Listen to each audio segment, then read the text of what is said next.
What is up, everybody? Welcome back to It's Called Football. Jackson and Jerry, myself, we host this Vendetta Sports Media's daily show all about football. Jackson, how you doing before we hop into what's been a rather uneventful week in the Premier League? Yeah, no, I'm doing all right. It's freaking cold out right now, so And you're that's saying 5 degrees, some snow, yeah. lovely conditions, just not when you actually have to go to classes and do things. No, it sucks, especially dude at night. It's freaking Oh, terrible. yeah, Yeah. can't imagine. It's very nice, but hey, got to do what you got to do, I guess. There's a point where it was in the negatives here this past week, so I understand your pain. Yeah. If only it was snowy and there was mountains or something to go and ski on or do something, Yeah. but Just flat as hell. Yeah. It's Midwest. likewise. But nonetheless, Premier League was still going this past week, and we'll start with probably the most exciting match of last week and probably this week. Newcastle and Manchester City. Man, first of all, I got to say Kevin De Bruyne is back. He is back. Start with that. A goal and an assist. Goal was taken beautifully to equalize. Like this a 2-2 match. It just ripped it from outside of the box, bottom corner, nothing the goal can do about it. Then that winner, Oscar Bob in the 91st minute. First of all, his touch to get around the defender and then just slot it in was beautiful. But that pass from De Bruyne was picturesque, I would say. Yeah, everything about that last play was beautiful. The ball was as good of a ball as you could ever play. Like, that was ridiculous. The perfect placement, perfect weight, everything about it was just perfect. But with every perfect pass, you need a perfect finish, and that's what Oscar Bob did. The way he just touched it around keeper defender to just set himself up, for that finish. Oh, yeah. It was actually unreal. I mean, the quick little we used to call it bells when I was growing up. When you do a little exercise, you just have the ball in between your feet. You just go back and forth, back and forth. He just did that effortlessly. Just bam, bam, and just finished it. It was beautiful. Like, everything about that entire play, the ball, the finish was beautiful. And that's something that champions do. In a game where it's 2-2, it's been a very good game. Newcastle looked like they deserved a point. I was happy because I called 2-2. I was really happy with my prediction. I was like, I got this perfect. And then out of nowhere, they just do that. But that's what champions do. So yes. I think they just showed that they really are a team that everyone needs. I mean, we all know it's Manchester City, always got to be concerned. But KDB is back. And that means City is back. And that means Haaland's coming back soon, too. So we just saw them with KDB back. Once they get Haaland back, I think it's over for the rest of the league. Well, the crazy part is KDB only came on in the 69th minute. So it wasn't like he was playing the whole match. He came in and immediately turned it around because that first goal came in his goal came in the 74th, and then obviously Bob's in the 91st. And for a 20-year-old to have that much composure in the last minutes of a match and slot it home, Norway's got something special. If they can get their shit together with him, Haaland, Odegaard, they could actually make a tournament at some point in the future. No, they're building towards something really good. They've got the pieces for sure. Yeah. Do also want to go ahead. No, you can go. I was gonna say I also want to talk about that Bernardo Silva finish that opened the scoring and made it 1-0 for Man City. Nice little ball in, and then just that back heel around. Oh yeah, nothing people could do. Just another beautiful goal. So those are so pretty to watch, man. Oh, it doesn't matter who's taking it. It's just when you get that right. Yeah. Can we talk about Isak's goal though? That was and Anthony Gordon. Oh, this game was an absolute banger. If you haven't watched the highlights, come back and just watch the goals. At least all 5 of them were special. Yeah, all the goals were good. Bernardo Silva's, and then Isak's was actually so beautiful. The way he just curled it around. It was beautiful. Perfect placement. I think he is one of the best strikers in the league. I really do in terms of technical ability. That finish was just phenomenal. Like, the way he just curved it in. And then obviously Gordon's finish too was pretty world class. He's having a great year, by the way. Yes, he is. I feel like no one ever thought of him. He was an afterthought. now it's like, holy crap, or Anthony Gordon's actually unreal. Not Aaron Gordon. Anthony Gordon is actually unreal. So I Yes. was really impressed with what I saw. Yeah, absolutely. He's got now that was his 7th goal of the season. Also has a couple assists, I'm pretty sure. So he's having a very big impact. And this is kind of the Newcastle. Obviously, the result didn't go their way, but this is the Newcastle I expect to see week in and week out, and thought I would be seeing all season, where they have this skill. They're finding the back of the net, and it's just pretty football to watch. Yeah, they may have lost, but you were up 2-1 at a certain point against the best team in the league, best team in the world. You may have lost 3-2, but you can take some positives from that. I mean, sure, City dominated 27 shots, 11 on target, 73% possession. So obviously, lion's share of the ball, the chances were City's. That's just about every game. You rarely see a team outplay City when it comes to passing, possession, and chances created. I think the Villa game was like the only one I could think of off the top of my head where another team just beat them in those regards. So yeah, from a Newcastle perspective, you actually did all right. You lost because they have Kevin De Bruyne. Literally, they just have a little bit extra class. That's really all it is. So if I'm looking at it from a Newcastle perspective, I'm actually pretty happy with that. Disappointed because you were right there. You're up 2-1, and then it's 2-2. Look like you're going to get a point, and you lose. But just looking at it, kind of just taking a step back, analyzing it, you're like, we actually did pretty well.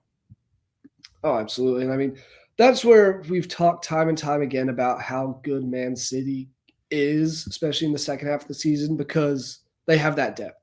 You're able to bring on Kevin De Bruyne. Obviously, he'll start at some point again soon.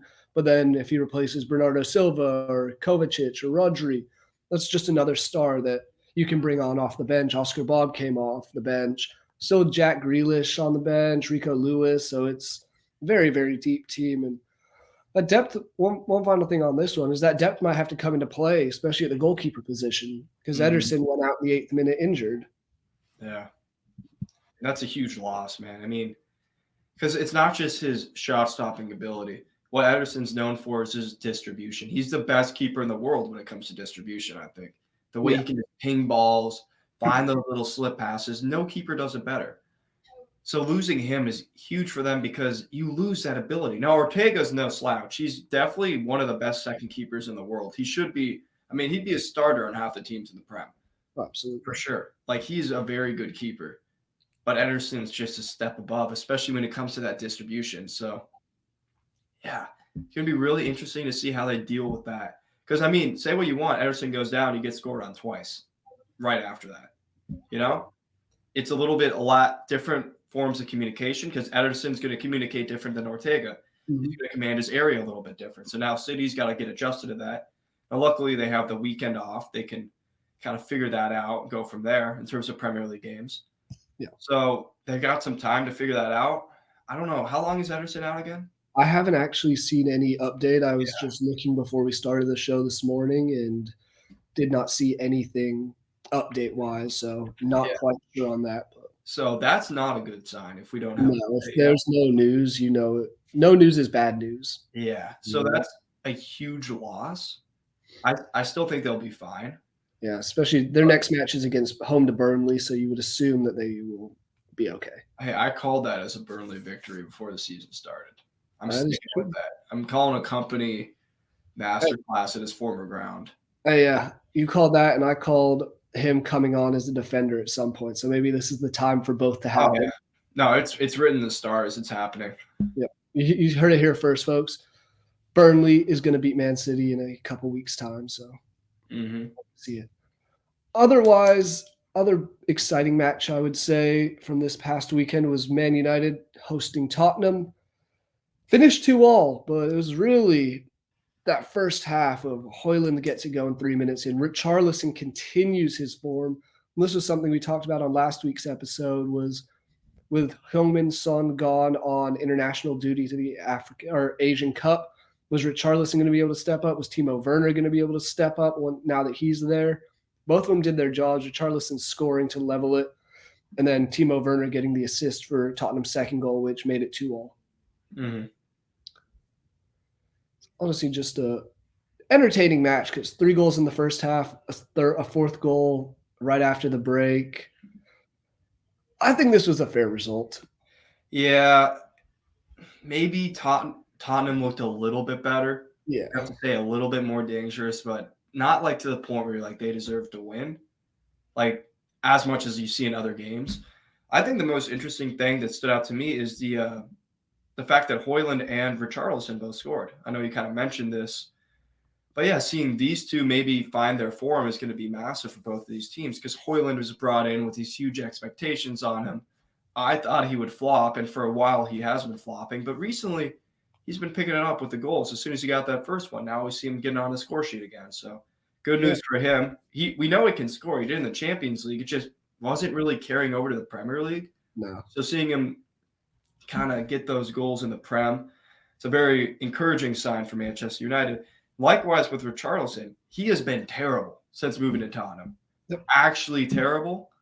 So seeing him now finally find his form could be very encouraging, especially because Son's not there. So you need someone who can do this for you. And Richarlison looks like he might be stepping up to the plate a little bit. Absolutely. 6 goals in his last 6 Premier League matches. So that's something to be said for. The only match he didn't score in was that Brighton 4-2 win over Tottenham, but got a yellow card. So there's something there at least. Still finding his way on the score sheet somehow. Mm-hmm. We're going to Højlund. Not only did he score a goal, he also got the assist for Rashford's goal, which made it 2-1 Man U. So he's finding ways to get it done. And another 20-year-old that just has a very, very bright future ahead of him. Mm-hmm.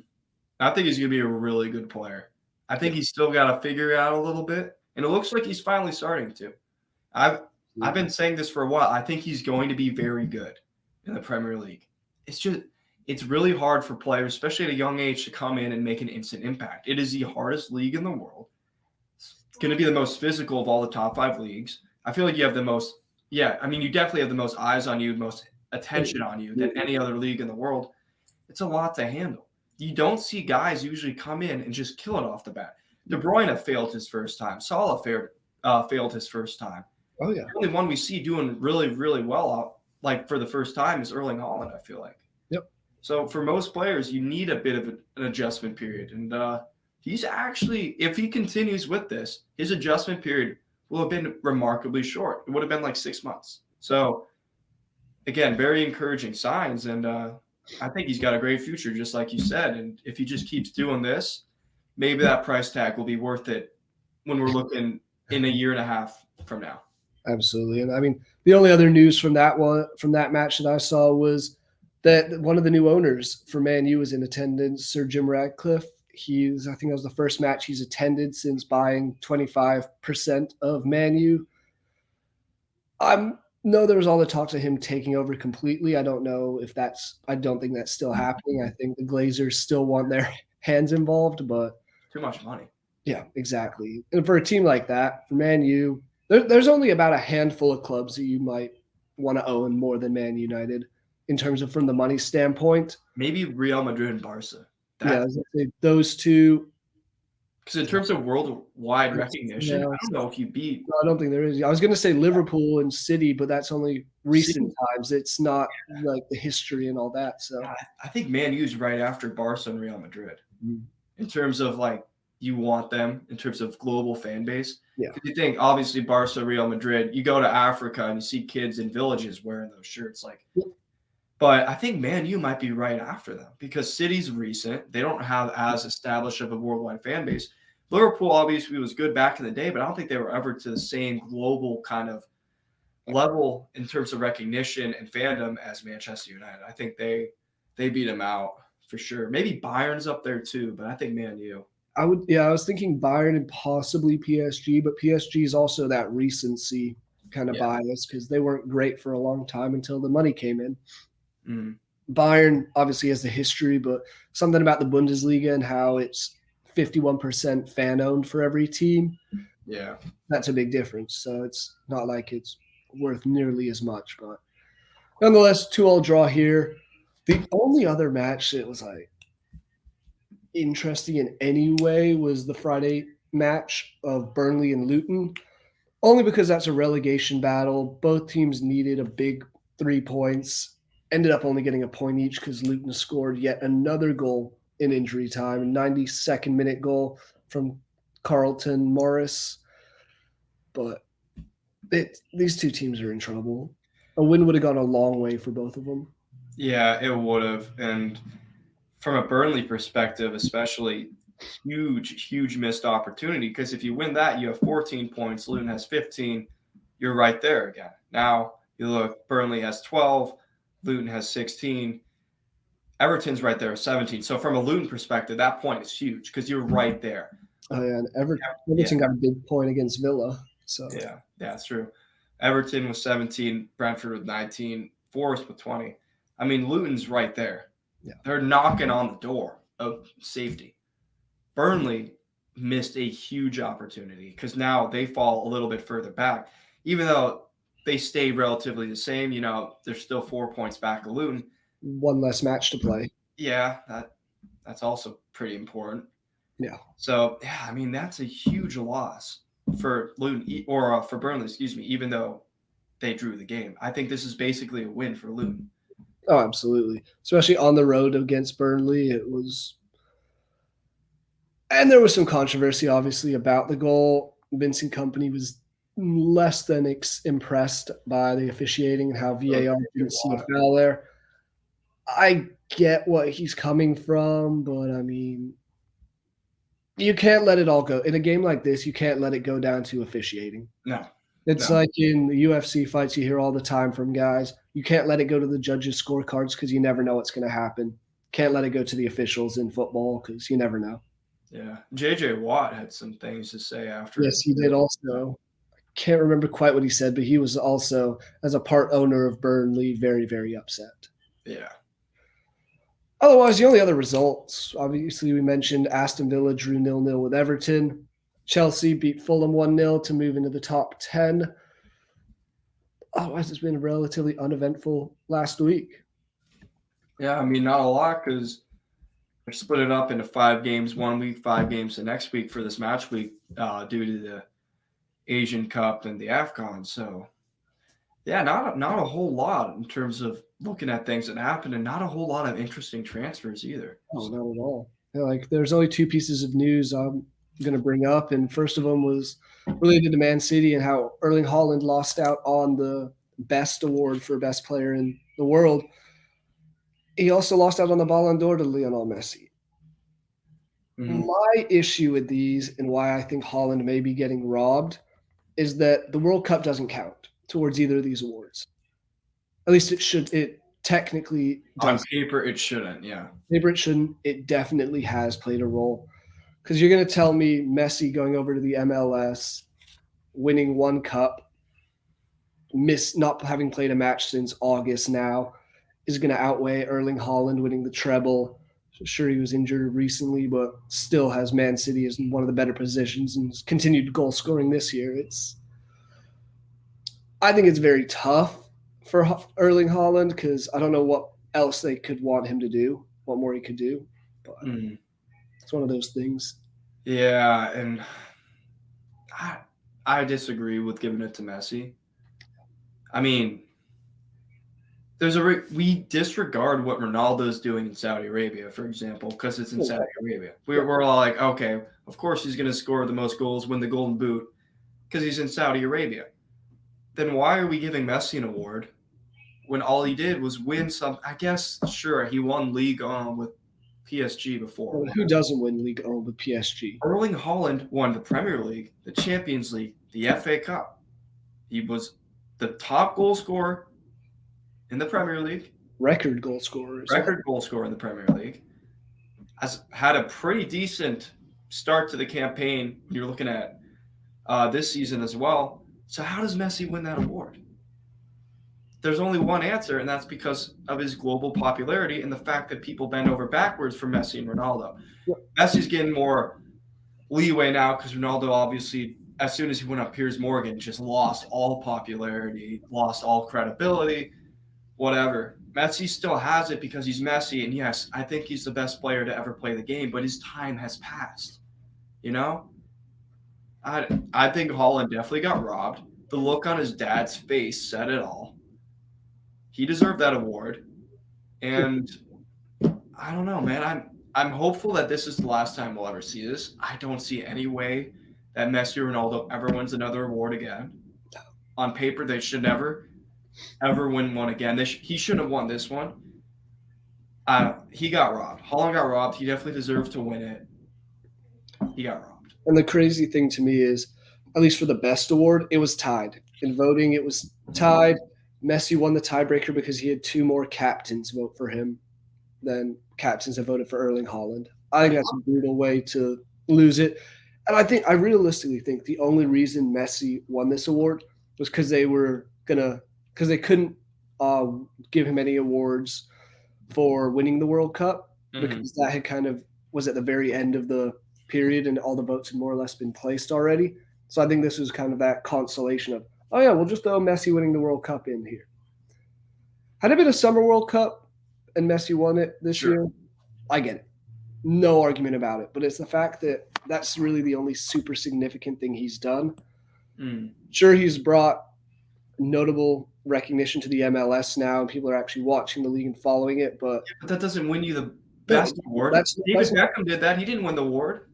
Exactly. It's not like it's a mind-blowing thing. He's not the first to do it. Sure as hell won't be the last. He might be the biggest too, but also because of his World Cup win. He was had Messi not won the World Cup, I wonder if he would have come to the MLS. Yeah. He may not have. Yeah. Things we will never know because he did and has, but I think we're both on the same page of that. He was robbed. Erling Haaland was. It's weird, but oh well. Only other news to mention coming from the African Cup of Nations was Liverpool's Mohamed Salad, tied leading goal scorer in the Premier League, as he is with assists as well with 8, tied with Ollie Watkins there. 14 goals, tied with Erling Haaland, which that's another thing. Haaland has missed so many matches, yet he's still the leading goal scorer in the Premier League. Crazy. It's absurd. But Salah getting hurt in their last African Cup of Nations game against Ghana, that's a little worrying for Liverpool. Yeah, it is. Well, how long is he supposed to be out? Again, I haven't seen anything serious about it. All I've seen was Jurgen Klopp has said that with the hamstring injury, they need to assess him further. So I'm assuming he's probably done for the African Cup of Nations. Might be a good thing for Liverpool. He can relax, rest up, I guess, get healthy, but never something you want to see. And the fact that he came off in the 2nd minute of stoppage time in the first half, and then Mohamed Kudus scored a minute later, shows how important he is on the field. He is Egypt.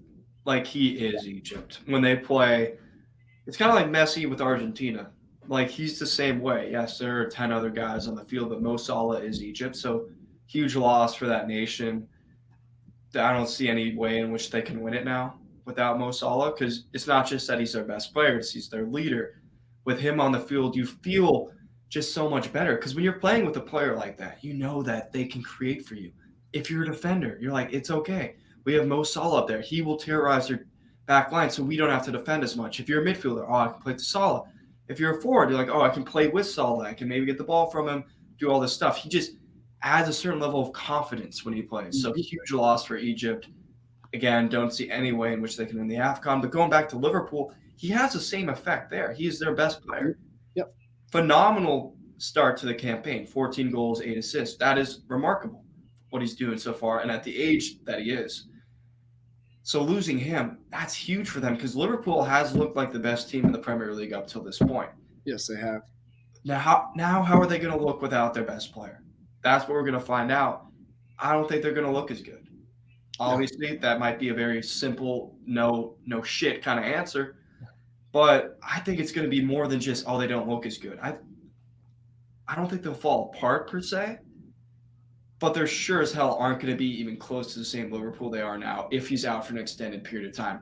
Hopefully for them, it's a couple weeks max. You get him back, and you keep going. If it's a long, extended injury, maybe even a month, that could set you back, especially with how tight the title race is right now. Oh, absolutely. And concerning thing as well is Liverpool has 4 matches in the next, in a 10-day stretch. And it's 4 days, so they'll have in a 2-week stretch they'll have played 5 matches, which is a lot. If Mo Salah isn't playing in all of those, that could be a little concerning. Sure, it's the EFL Cup semifinal. They won the first leg against Fulham. You think they'd be able to get it done. Norwich in the FA Cup as well, but Chelsea, who's trying to turn things around, and then at Arsenal as well. It's a tough stretch that could be very changing for a Liverpool side that has title aspirations. Yeah, definitely. Otherwise, is there any other news you've seen this week that you want to touch on at all? Or it's been pretty silent, it feels like, on that kind of front. Obviously, the Erling Haaland thing has dominated a lot of discussions for a little bit. But now there hasn't been a whole lot. I mean, Jordan Henderson possibly returning is interesting, but it looks like he's going to Ajax. Yeah. So apart from that, there's really not been a whole lot going on. Only other rumor I've seen is potentially Karim Benzema coming to the Premier League, but I don't know where he is. Yeah, I saw that too, but I don't buy it. It's been really quiet so far. I think it's interesting because I don't think a lot of teams are jumping at the gun to try to make changes right now. Not even the relegation battle teams. Like, I thought Forest for sure would have a new keeper in by now. They haven't done it yet. No longer Matt Turner? No, I don't think they're going to stick with Turner. Right? But he can save the ball. He cannot use his feet to save his life, though. So I thought they were going to go for Jose Sal. That was a rumor I saw for a little bit. Okay. Portuguese connection, but yeah, I don't know. It hasn't happened yet. No, but weird times, weird week. We still got time. We still have, a week and a half, 2 weeks left in the transfer window. Something's going to happen at some point, I would assume. It's hard to tell with the African Cup of Nations and the Asian Cup going on of how willing teams are to spend because a lot of teams have lost players. So one of those things. But looking ahead at this upcoming week, we do, as Jackson mentioned, we have 5 matches. This was probably the toughest week for us to pick a clear match of the week. Went with a thriller, a relegation battle. Brentford versus Newcastle. Brentford, obviously. Forest. Yeah. Brentford versus Forest. I don't know why I said Newcastle. All good. But Brentford hosting Nottingham Forest. Forest in 15th place with 20 points. Brentford a spot behind with 19. As we mentioned earlier, Luton is the last relegated side with 16 points. So neither of these teams are out of the clear, and I think that's going to be very, very important. Yeah, it is. Now, it is worth noting Brentford's only played 19 games. So they pick up a win in this, they will jump up ahead of Crystal Palace in 14th place. So it's not as dire as Forest situation where they've played 20 games. They played one more game than Brentford has. So it's not as dire, I feel like. But still, you got to get this win. You have games in hand, that's great. You got to win them. You can't just have them. You have to go out and get results. So this one's going to be really interesting. Is Ivan Toney back? That's a good question. I totally forgot about it. I've saw something about it. I have not been paying attention. Yeah, he's back. He is. Yeah, and he's going to – Brentford. Yeah. I don't care what happens. Give me Brentford.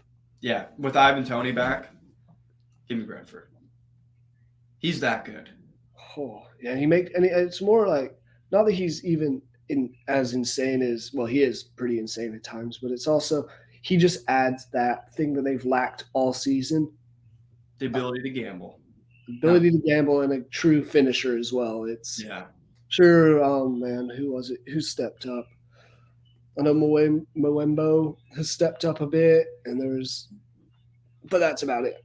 It's been relatively quiet. They don't score a lot. They concede far more. I think Ivan Toney could be what gets them over the hump and keeps them fairly safe in the end.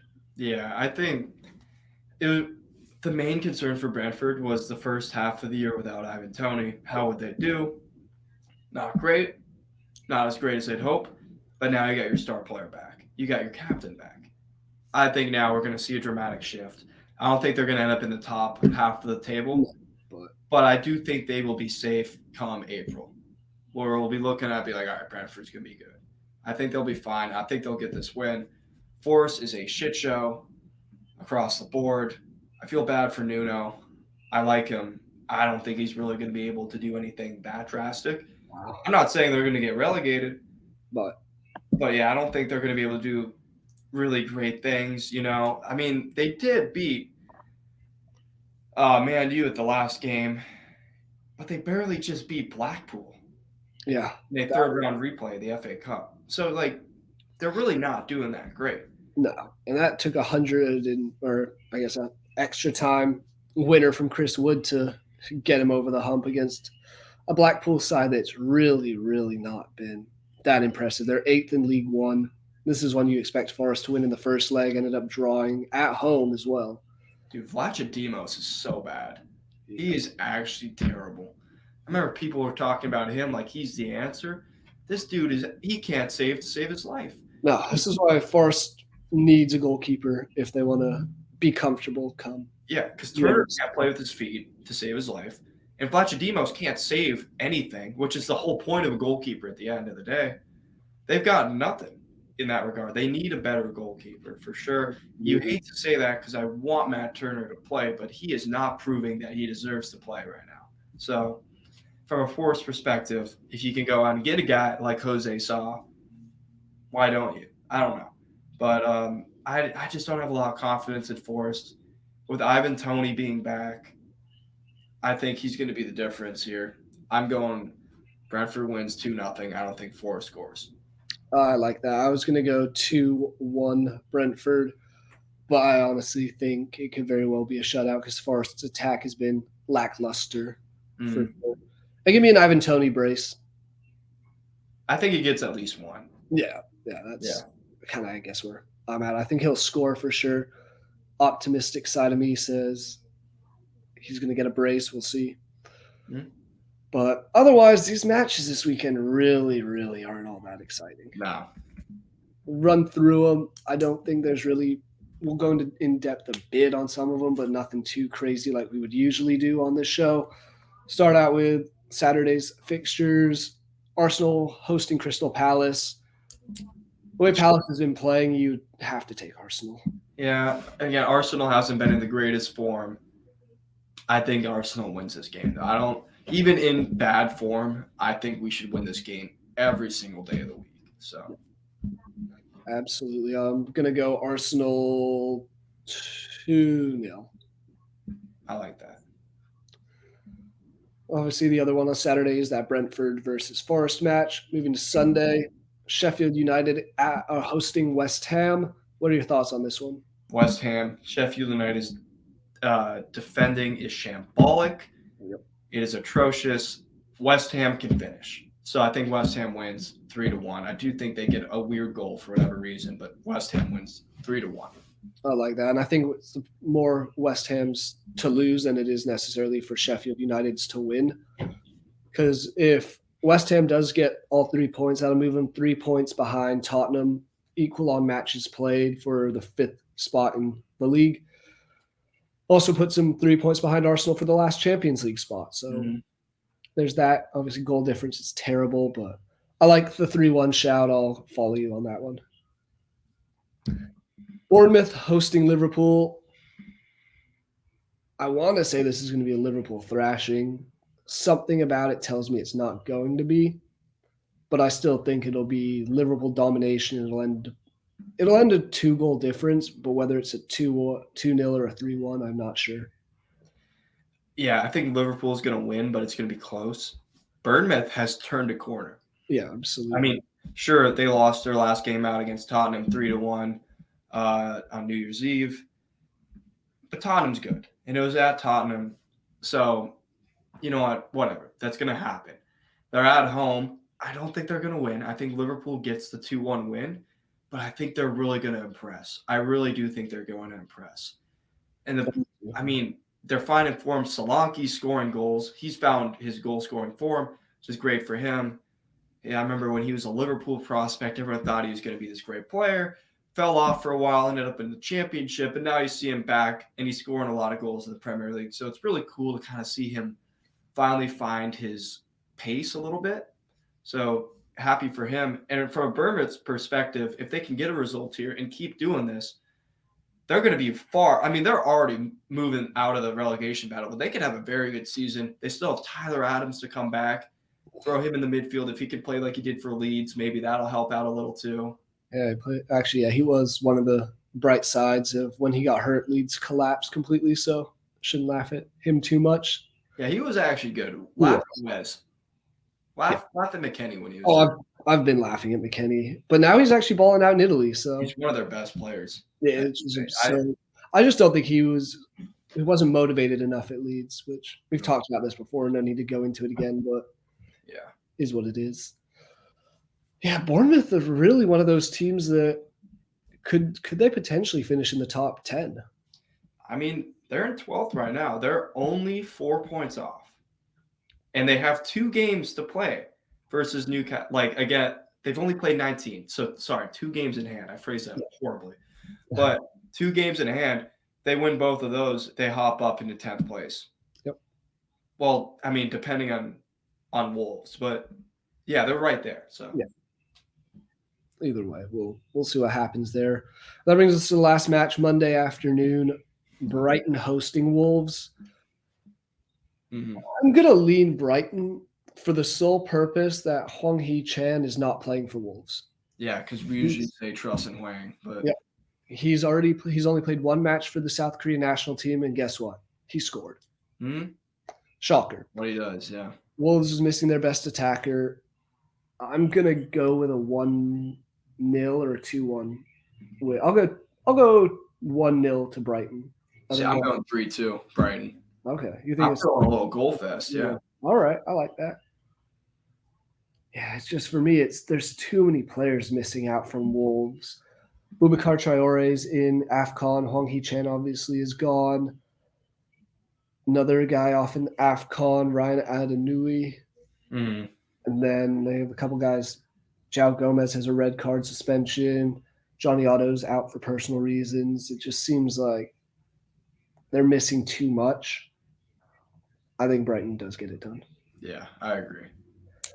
Anything else you want to discuss before we wrap this one up? Because it does look like we have a full slate of matches. Yeah. The following week, which will be very nice. Which means a normal episode, because these last 2 have been very abbreviated, short. Yeah, funky is the perfect way to phrase it. So we'll be back next week, back to normal. Hell yeah, we will. But otherwise, Jackson, if you got nothing else, I don't either. Guys, enjoy the rest of your weekend. Stay warm if you're somewhere cold. Stay cool if you're somewhere warm. Have a good time and enjoy a lot of football, whether it's Premier League. You got to go watch the African Cup of Nations. Got to find a stream somehow, or even the Asian Cup. That one's a little earlier in the day, but still some entertaining, shocking results. As I said to Jackson before, Iraq beat Japan today, so didn't think that one was going to happen. But that's my favorite to win. They already lost. The magic of the cup. Mm-hmm. It's crazy. But appreciate you guys for watching. Make sure you subscribe to the Vendetta Sports Media YouTube channel so you catch all of our episodes and all of our colleagues' other episodes. See you next week.